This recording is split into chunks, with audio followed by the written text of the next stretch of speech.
Good morning, everyone. Let's try that again. Good morning, everyone. Good morning. We've got sugar in the back. We should have a better response to this. I've lured you here with sugar and coffee. We have to get cooking. It's tough to follow opening remarks from Commissioner Ketchum. She stole a lot of my thunder. Shame on you. And she's an eloquent speaker, and she said a lot of the thanks that I wanted to impart upon you today, not only for your dedication for being here today, but for your commitment to service and what you do for our county each and every day. There's no possible way I could say thank you enough, or your leaders could say thank you enough for what you do for us. So from me and from the Board of County Commissioners, thank you. As you know, the EOC is a 4,000 square foot, 150 mile an hour wind rated fortress from which we engage all hazard threats to the county. And today we focus on the tropical threat. And I say tropical threat rather than hurricane because it's important to recognize that it's not always a hurricane that's going to cause the greatest damage. If we look at what happened in the Port of Houston, Texas, Tropical Storm Allison in 2001, 37 inches of rain, $5 billion in damage. Back then, that's $8 billion today if you want to play the inflation game. But it's not always the category of the storm we have to focus on. It's the expected local impacts, and that's huge for us. So don't get target locked on that category of the storm. We have to look at what we know is coming. And we're really good at response. That's what we do. Response comes second nature to us. We've been training for response our whole life. But when we factor in that there's other phases to emergency management, right? We have preparedness, mitigation, response, and recovery.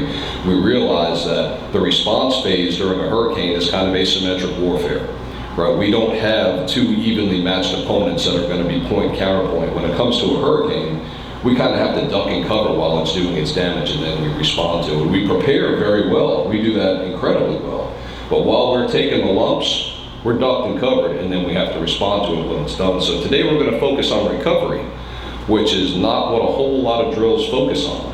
And it's one of the most important phases of emergency management, and that's where we're going to be today.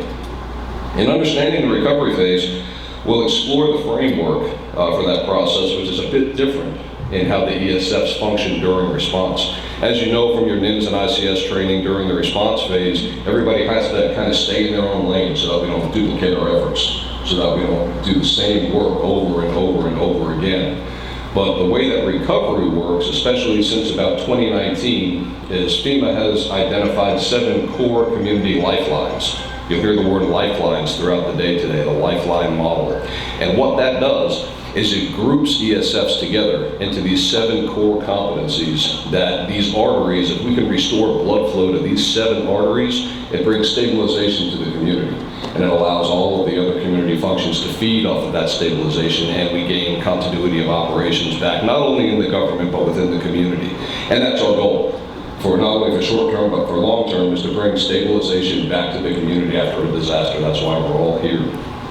Those core competencies are safety and security, food, water, and shelter, health and medical, energy, which includes power and fuel, communications, transportation, and hazardous materials. How many of you actually did this while I was counting to see if I was going to screw it up? Where's Daryl? Yeah. Anyway, and that's good. Fact check me, please, because this is how we get better. This is what we do. And our effort today is going to be to establish an understanding of those lifelines, how those work, why they work, why we need them, and how the ESFs work together to support them. So without hearing me talk any further, I'm going to bring somebody much more important than me up here. That's going to be Chief Mike Schwartz, and I'm going to turn the exercise over to him.